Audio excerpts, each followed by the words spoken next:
Morning everybody, it's Wednesday morning I believe, lovely sunny day. About to leave, already packing, come with me, I'm not really asking, we'll get away to a place where we don't know. Just in Aldershot. Alright Chris Hayden, I know what you're going to say, I'm only looking, I'm just popping to a couple of charity shops to have a look. We've been up since 7 o'clock this morning and done the horses and been and got feed, been and got some poison to put down for the rat baits for the traps around Brian's house.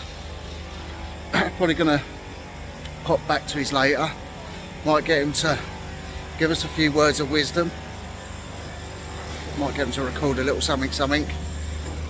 Yeah, so it's all good. So I'm just about to pop into, don't know whether you can hear me because there's some building work going on here, but yeah, I'm just about to pop into a couple of charity shops, try and do a bit of filming, see how we get on. Hopefully won't find anything. I'll speak to you all in a bit.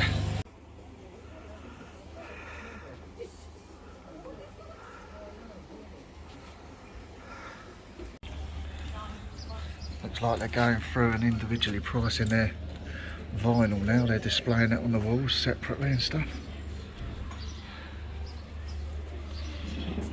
Alright guys, so been in the shops. I bought a couple of things, a little canister card. Alright Chris.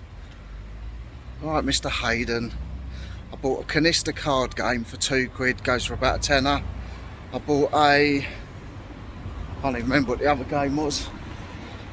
For £4, it goes for about 20. And then I've just been stitched up by a woman in the charity shop in the back room. The girl at the counter, she was checking a puzzle, and under the puzzle was a Dungeons and Dragons board game. So I said to the girl, I said, "You selling the Dungeons and Dragons?" She went, "Yeah." She said, "I'm just checking it and pricing it up now." I said, "How much is it going to be?" She said, £4. I said, "Oh, I'll take it unchecked."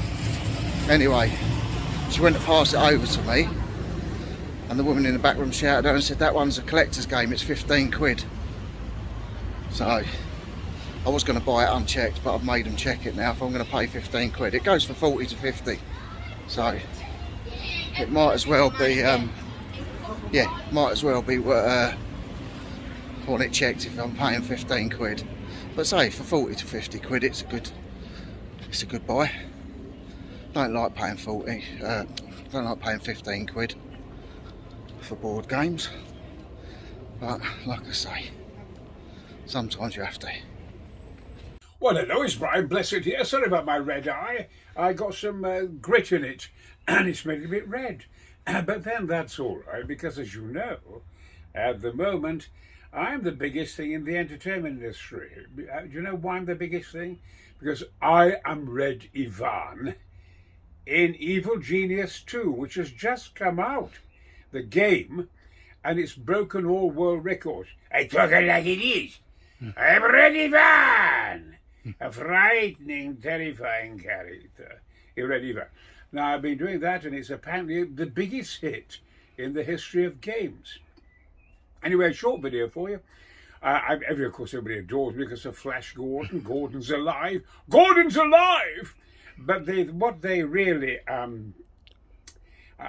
when I was filming Flash Gordon, of course, I wore those big wings. And very difficult, because walking down the steps is very difficult because it can knock you off your feet.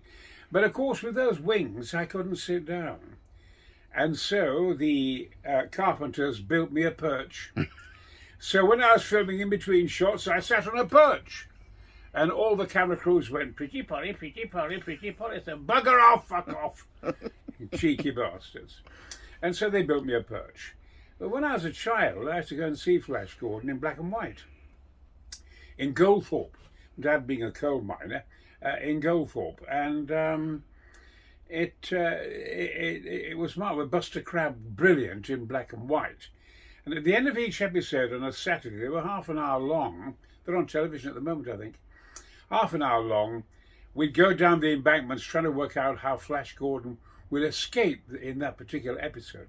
And I always played Voltan, jumping down the embankment, jumping off bridges, just missing the steam trains, sprayed my foot actually, never quite recovered. And I never dreamt that one day I'd actually be Voltan in Flash Gordon, which I think that it's one of the greatest films ever made. I'll tell you why. Because it has a great style about it. Comic strip, the colour. Remember, at that time, with all the Star Wars films, they had black backgrounds, the universe.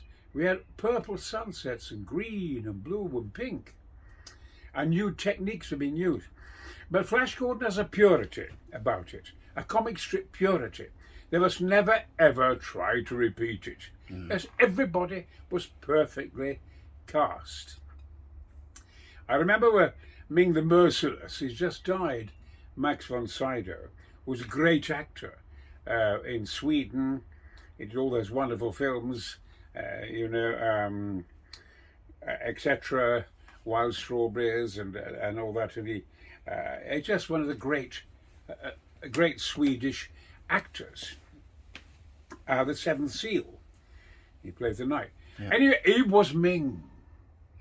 And before his entrance one day, I'm sat there on my perch, and he came along to me and said, Brian, because he's a classical actor, I don't know how to play him.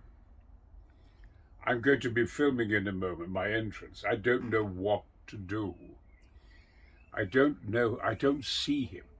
I said, well, I saw you in the Quiller Memorandum with George Segal, and you were playing a man with blonde hair, a terrible inquisitor, torturing people. And before you tortured them, you cracked your fingers. Very sinister. I said, Ming the Merciless is a magician. Yeah. He's always using his hands. And he's also a master of sex. He has love potions. So everything about him is hands. Yeah. Whether he's feeding women up or feeding people up or creating magic and so forth. Your performance comes from your hands. I was very flattered. And of course he did. And if you watch, particularly in the scene when he tempts Flash Gordon, great scene there, when he tries to tempt him to go to the dark side, you might say. He's doing that a great deal. And it freed him up. You always have to fight. It might be a physical thing. I'd want to say this about Flash. You can find people to play the other parts. That's not true. Nobody could play my part. But you can find people to play Flash. But it won't be any good. You can get the most brilliant stars. We've got lots of young stars. Tom Cruise, I love him, and all that. Brad Pitt. But you can have a camera in a certain angle, and they look sinister. Now, Sam Jones, as Flash Gordon, in our film, you can put the camera on him from any angle, and he looks pure. Yeah. Oh, as Ming says, who are you? Who are you? He said, oh, I'm Flash Gordon, quarterback, New York Jets. I'm Flash Gordon, quarterback, New York Jets. And it's so pure. He expected a brilliant reply, a scientific reply. You know, live and let die. I get kind of lovely, sweet simplicity about him. Yeah. And the film one day, and then I'll stop talking. The film one day, they stopped filming. And he wouldn't film Sam Jones, and he had no temperament. I'm not filming. And I said, what's going on? What's the matter? He said, well, they've asked him in this scene to creep up behind a guard and knock him out. He said Flash Gordon wouldn't do that. He wouldn't hit somebody from behind. No. What do we do in one film? I said, well, it's quite simple. Sam, just whistle to him, and he can turn around. Then you can hit him. Just whistle to him. And he turns round, then you can hit him. Yeah. Yes, Brian, fine. But in spite of all our subtleties, Sam Jones, Ming the Merciless, and Baron and everybody, and Clytus, Wingard being a sophisticated actor, at the end we didn't know how to end it. So when you see at the end, when Ming's,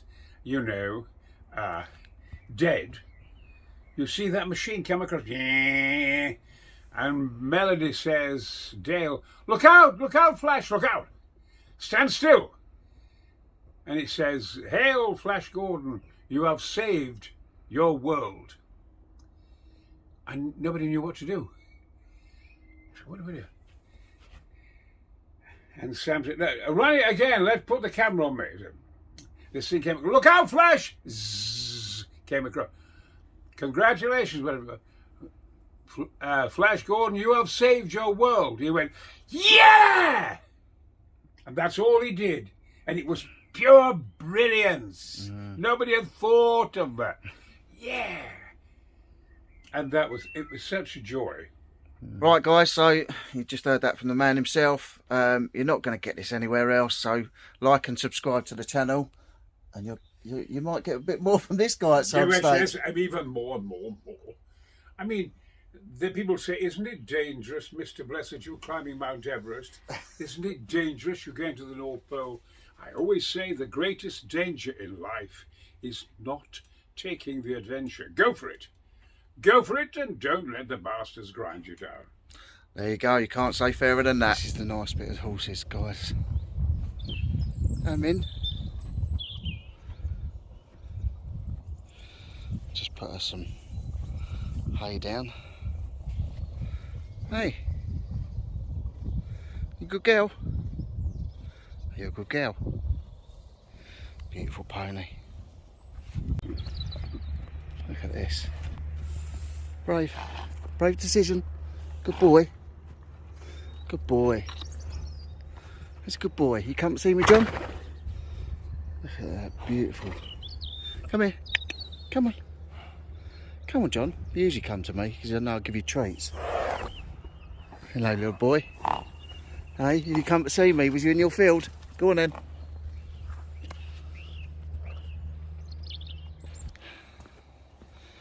Big animals. You get big poo.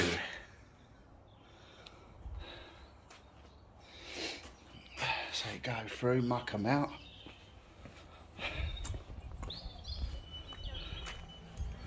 And then they end up like this. Alright guys, so feeling a bit more human now. Haircut and a bit of a shave. So I feel a bit more normal. Let me just show you what I got from the charity shop the other day in Aldershot. Now I'm going to finish this video. It's now Friday. I came home yesterday. It's now Friday. I've already started today's video a bit earlier. Yeah. So I'm going to do this, show you these, and then we'll finish up. So these are the bits that I bought. Canasta, Sambra and Bolivia, Delarue. I paid £2. It's got all the rules in it. It's got all the papers in it. It's got all the cards. Oh, I didn't see the box. Oh no, the box comes down like that, so that's supposed to be like that. So yeah, so that's £2. Oh, I think they go for about 10. Dungeons and Dragons. Box is a bit battered, as you can see. Split on all corners, I think, apart from that one. I paid a tenner in the end. I told the story of it earlier. Anyway, that's all right. The board's underneath it. I don't know. I mean, I got them to check it. They want. The first of all, I was told it's going to be £4, and then the lady in the back room said it was 15. But they checked it. They checked everything in there, and the only thing that wasn't in there was a couple of the rules, little rule booklets. But apart from that, everything else is in there. I don't know what these little things are. I don't think they're much to do with it. So yeah, so that was a tenner. And they go for sort of 40 to 50 quid. I suppose in that condition you're probably talking lower end. but for a tenner I'm not too worried. And then the other game was this, Strategio. Paid £4, and they go for about 20. I had a quick look inside it. I don't know a lot about it, but yeah, it's got all the bits. I suppose you have the red bits one side and the blue bits the other side when it's packed up properly. That's the rules, and that's the board,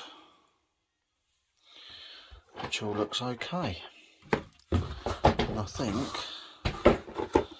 that's all you use in there. I suppose it's just like a chess type game by the looks of it. Yeah, so that should be 20. So at £16 I should get about 80, 70, 80 quid.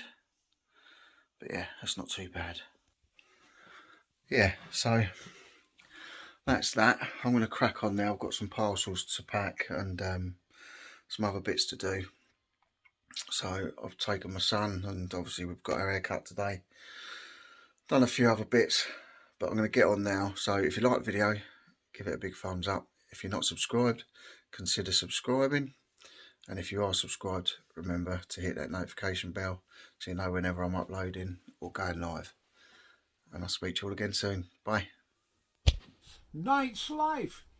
Subscribe to it. He's a lovely lad. They're a lovely family. It's a lovely life, and he's a lovely man. Subscribe to him.